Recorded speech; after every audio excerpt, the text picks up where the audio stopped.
آج ہم ایک مزدور کو ایک انمول تحفہ دینے جا رہے ہیں جس کا اسے بالکل پتہ نہیں ہے۔ یہ ریڑھی اس کے معذور بیٹے اور گھر والوں کے لیے امید کا نیا سفر بنے گا۔ دن رات محنت سے تیار کی گئی یہ ریڑھی ان کی زندگی کو کیسے نئے موڑ پر لے آئے گی اور ایک چھوٹا سا موبائل ان کے لیے کیوں ضروری ہے، آپ کو اس ویڈیو میں پتہ چل جائے گا۔ بائک لینے اور ریڑھی بنوانے کے لیے ہم چوک اعظم شہر کی طرف اپنے سفر کا آغاز کر دیا۔ کچھ دیر کی مسافت طے کرنے کے بعد ہم چوک اعظم شہر کی اس جگہ پر پہنچ جاتے ہیں جہاں دور دراز سے آئے ہوئے لوگ موٹر سائیکلوں کی خرید و فروخت کر رہے تھے۔ یہاں پر ہمارے علاقے سے آئے ہوئے دوست سے بھی ملاقات ہوئی، اس کو ہم سے زیادہ موٹر سائیکلوں کی جانکاری کا علم ہے۔ ان کی مہربانی کہ وہ ہمارے ساتھ مل کر بائک تلاش کرنے لگے۔ کافی لوگوں سے بحث و مباحثہ اور بائک کی کنڈیشن چیک کرنے کے بعد ہمیں یہ بائک پسند آئی، اس کو چلایا تو بائک ہمیں اچھی لگی۔ پھر اس کی پیمنٹ دی اور فروخت کرنے والے سے بائک کے کاغذات وصول کرنے کے بعد چل دیے اس کی ریڑھی تلاش کرنے۔ ریڑھیوں والے کے پاس گئے جہاں کئی طرح کے ریڑھیاں کھڑی تھیں۔ ہم نے وہ ریڑھی لینی تھی جس سے وہ آسانی سے سبزی بیچ سکے۔ آخر کار یہ ریڑھی پسند کی اور دکاندار کو 5000 بیانہ دے کر بائک اس کے پاس لے آئے تاکہ وہ ریڑھی کو بائک کے ساتھ جوڑ کر دے سکے۔ پھر انہوں نے بائک کی سیٹ کو اتارنے لگے۔ یہ ریڑھی ہم ایک بہن کے تعاون سے زاہد بھائی کے لیے بنا رہے ہیں اور اس کا علم زاہد بھائی کو بالکل نہیں ہے کہ اس کے لیے ہم کوئی روزگار کا ذریعہ بنا رہے ہیں۔ اللہ پاک اس بہن کی ہر ضرورت کو پورا فرمائے اور ہر مشکل کو دور فرمائے۔ ان کے کاروبار میں دن دگنی رات چگنی ترقی عطا فرمائے، اچھی صحت کے ساتھ لمبی اور ایمان والی زندگی نصیب فرمائے اور ان کے والدین کو اور ان کے پیاروں تک اس کا ثواب قیامت تک پہنچاتا رہے جو ایک غریب شخص کے لیے اتنا تعاون کر رہے ہیں تاکہ وہ معذور بیٹے اور گھر والوں کی اچھی طرح سے کفالت کر سکے۔ ماشاءاللہ سے ریڑھی بائک کے ساتھ بالکل جوڑی گئی ہے۔ ہمارے ماموں جان بھی ریڑھی میں بیٹھ گئے۔ ماشاءاللہ ریڑھی بہت ہی خوبصورت اور پائیدار لگ رہی تھی۔ ریڑھی کا کام فائنل ہونے کے بعد ہمیں ایک موبائل شاپ پر جانا تھا۔ ماشاءاللہ سے ریڑھی میں کافی سکون سے شہر سے ہوتے ہوئے موبائل شاپ پر پہنچے۔ یہاں سے زاہد بھائی کے لیے ایک موبائل فون لینا تھا کیونکہ اس کے پاس غربت کی وجہ سے موبائل فون نہیں ہے۔ اگر وہ اس ریڑھی سے سبزی یا کوئی بھی کاروبار کرے گا تو لوگوں سے رابطہ قائم رکھنا پڑے گا۔ موبائل فون خریدنے کے بعد ہم اپنے شہر کی طرف روانہ ہوئے۔ 17 کلومیٹر کا سفر اس ریڑھی میں کرنے کے بعد پہنچے ایک لوہار والی شاپ پر کیونکہ ریڑھی کے سائڈوں پر جالی لگوانی تھی تاکہ کوئی بھی سبزی اگر ریڑھی میں گرے تو وہ ریڑھی سے نیچے نہ گر سکے۔ جالی لے کر آنے کے بعد استاد کے حوالے کر دی۔ انہوں نے اپنے حساب سے جالی کو کاٹا اور ریڑھی کے سائڈوں پر لگانے لگے۔ تھوڑی دیر میں انہوں نے زبردست طریقے سے ریڑھی کے سائڈوں پر جالی لگا دی۔ پھر ہم ریڑھی لے کر اپنے گھر پہنچ گئے۔ جب صبح ہوئی تو ریڑھی کو مزید خوبصورت بنانے کے لیے لے جانے لگے پینٹر کے پاس۔ عرفان بھائی نے سب سے پہلے ڈسٹمبر کو ریڈی کیا اور اس کو ریڑھی پر لگانے لگے۔ کچھ دیر میں انہوں نے ساری ریڑھی کو ڈسٹمبر سے رنگ دیا۔ کچھ دیر انتظار کیا تاکہ وہ اچھی طرح سے سوکھ جائے۔ ڈسٹمبر کے سوکھنے کے بعد اس پر مینول کلر کا آغاز کر دیا۔ پھر مشین سے ریڈ کلر لگانا شروع کر دیا۔ قصہ مختصر ریڑھی کو اس سے اس میں تبدیل کر دیا۔ ماشاءاللہ سے رنگ اور روغن سے ریڑھی کی خوبصورتی میں دوبالا اضافہ ہو گیا۔ رنگت کے بعد ریڑھی کو ڈیکوریشن سینٹر پر لے گئے تاکہ اس کے سیٹ اور بیک پر کچھ اشارہ لگوا سکیں تاکہ رات کو اگر سفر کریں تو یہ لائٹ پڑنے پر چمک سکیں اور کسی بھی حادثات سے بچا جا سکے۔ جو اشارے خریدے وہ مستری سے لگوائے اور ایک چھوٹا سا سیٹ بھی خریدا کیونکہ بائک کا اپنا سیٹ صحیح نہیں لگ رہا تھا۔ استاد رمضان نے بڑی مہارت سے چھوٹے سیٹ کو اس ریڑھی پر فٹ کر دیا۔ استاد رمضان جانی کا بھی بہت شکریہ جنہوں نے اپنے قیمتی ٹائم میں سے ہمارے لیے ٹائم نکالا۔ الحمدللہ سے ریڑھی کا سارا کام مکمل ہو گیا ہے، ہر چیز اوکے ہے۔ جو شخص بھی سبزی منڈی کا کاروبار کرتا ہے اس کو صبح سویرے منڈی جانا پڑتا ہے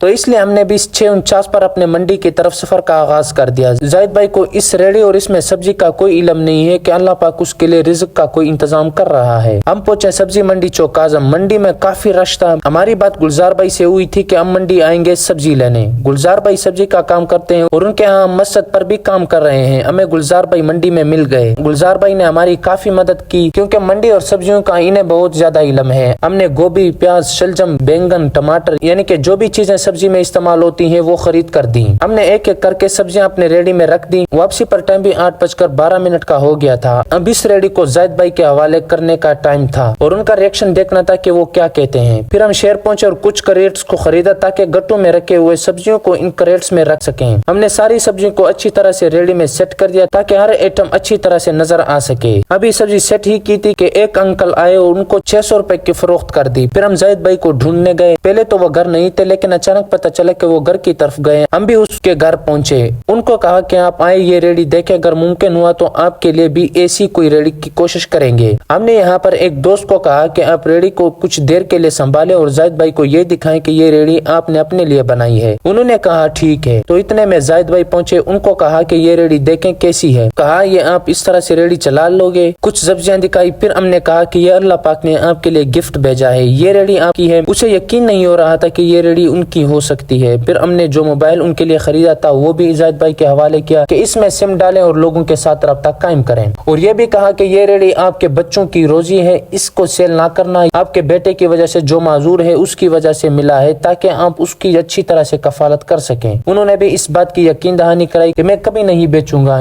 اپنی جان سے بھی زیادہ اس کی حفاظت کروں گا۔ ماشاءاللہ سے اس ٹائم گاہک کا بھی آنا جانا ہوا، تو جو بھائی بھی دیکھتا تو وہ خوش ہوتا کہ غریب شخص کے لیے بہت اچھا روزگار ہے۔ اور بھی کوئی دوست کسی غریب شخص کے لیے کوئی انتظام کروانا چاہتا ہے تو ہمارے ساتھ تعاون کر سکتا ہے، کیونکہ اس طرح کے کافی مسکین ضرورت مند افراد ہیں جن کی ہمیں کالیں آتی ہیں کہ ہمارے کوئی روزگار بنا دیں۔ انشاءاللہ اللہ پاک آپ کو اس کا ڈھیروں اجر دے گا۔ اللہ پاک اس بہن کو جنہوں نے زاہد بھائی کے لیے کاروبار کا انتظام کیا ہے اور اتنا کلال دے کہ وہ ہمیشہ اس طرح کے غریبوں یتیموں کا سہارا بنتی رہے، اللہ پاک ہماری محنت کو قبول و منظور فرمائے اور مزید اچھے کام کرنے کی توفیق دے۔ یہ تھی مختصر کہانی مین ویلوگ کی زبانی۔ جاتے جاتے ویڈیو کو لائک کریں اور فالو کرنا نہ بھولیں۔